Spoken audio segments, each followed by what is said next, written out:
চিনির কাণ্ড দেখে ভয় পেয়ে গেল ঠাম্মি। সম্পূর্ণ জানতে ভিডিওটিতে একটি লাইক করে প্রথম থেকেই দেখতে থাকো। গল্পের শুরুতে দেখা যায় দ্রোণ তো সাহায্য নেওয়ার জন্য অসিতা সোমের বাড়িতে গেছে। অসিতা সোমকে পুরো ঘটনাটা চিনি আর দ্রোণ জানায়। চিনি তখন বলে, যদি আপনার কাছে চেনা জানা কোনো পুলিশ অফিসার থাকে তাহলে যদি সিসিটিভি ফুটেজটা একবার হলেও চেক করা যায় তারপরেই আমরা গজেন গুন্ডাকে ধরতে পারবো। তখনই চিনির কথা শুনে অসীমা সোম বলে, ঠিক আছে চিনি, তুমি তো এতবার আমাকে বললে, আমি দেখছি যদি কোনো ব্যবস্থা করতে পারি।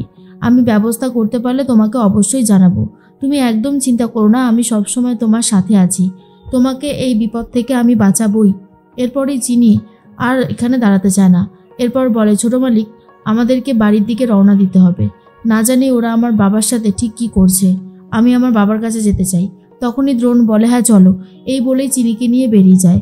অন্যদিকে ভূতনাথকে বারবার জিজ্ঞেস করতে থাকে, অফিসার বল বল তোর মেয়ে কোথায় গেছে।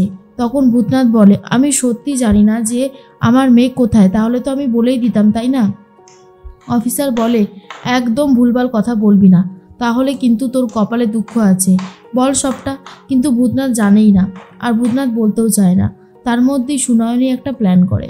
অপালার কাছ থেকে নাম্বারটা নিয়ে ফোন করেছে অসিতা সোমকে আর বলে, আমি হলাম আমি চিনিরই পিসি শাশুড়ি মা। বলছিলাম যে যদি আমাকে কিছু কথা বলেন তাহলে খুব ভালো হবে। বলে গেল চিনি আমাকে যে ও আপনার বাড়িতে যাচ্ছে।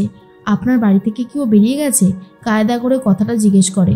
অসিতা সোম মনে মনে ভাবে, আমি জানি না উনি চিনির ভালো চায় কি খারাপ চায়, তবে আমি এইভাবে কথাটার উত্তর দেব না। অসিতা সোম বলে, হ্যাঁ চিনি তো অনেকক্ষণ আগেই বেরিয়ে গেছে, কিন্তু কোথায় গেছে বলতে পারবো না, বললো নাকি অ্যারেস্ট হতে যাচ্ছে। কথাটা শোনার পরেই সুনয়নী চমকে যায়। এরপর অসিতা সোম ফোনটা কেটে দেয়। সুনয়নী বলে, হঠাৎ করে এমন কথা বলল যেটার কোনো মানেই আমি বুঝতে পারছি না।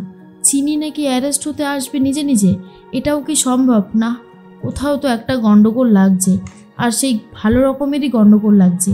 এর মধ্যেই অন্তরা চিনিকে বাঁচাতে চায় আর বলে, চিনি আমার ছেলের জন্য এত কিছু করছে, আমি চিনিকে এইভাবে পুলিশে অ্যারেস্ট করিয়ে দেব?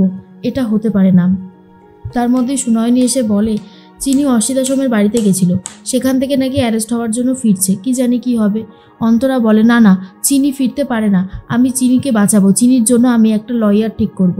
আর ঠিক তখন সুতীর্থ বলে, একদম না, আমি তোমাকে এই কাজটা করতে দেব না। তখনই অন্তরা বলে, কি করছো তুমি? আমার হাত ছাড়ো, আমি ফোন করব।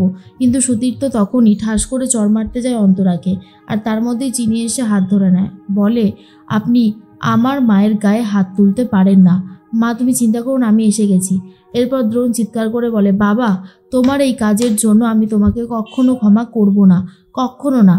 তুমি যে অন্যায় করেছো তার শাস্তি তুমি পাবেই একদিন হলেও। মা, তোমার কিছু হয়নি তো? অন্তরা বলে, চিনি তুই বাড়িতে কেন ফেরত এলি বল? তোকে তো এবার সবাই অ্যারেস্ট করে নিয়ে যাবে, তুই চলে যা চিনি। চিনি তখন বলে, না মা, আমি কোথাও যাব না, আমি এই বাড়িতেই থাকবো। দেখি কে আমার কি করতে পারে, কেউ আমার কোনো ক্ষতি করতে পারবে না। আমাকে নিয়ে যাবে তো, অ্যারেস্ট করে নিয়ে যাক, কিন্তু তাই বলে কি সত্যি চাপা থাকবে? কখনো না, সত্যি একদিন সামনে আসবেই। গজেন গুন্ডারও কারসাজি আমি সামনে নিয়ে আসবো। ঠাম্মি তখন ভয় পেয়ে যায় আর ভাবে, সর্বনাশ, চিনি কি তাহলে সবটা জেনে গেল? এর মধ্যেই চিনিকে অ্যারেস্ট করে নিয়ে যাচ্ছে। দ্রোণ তখন বলে, ঠাম্মি, যেভাবে আজকে চিনিকে অ্যারেস্ট করে নিয়ে যাচ্ছেন অফিসার, এটা দেখতে থাকো, কারণ একদিন ঠিক এই রকমটাই তোমার সাথে হতে চলেছে।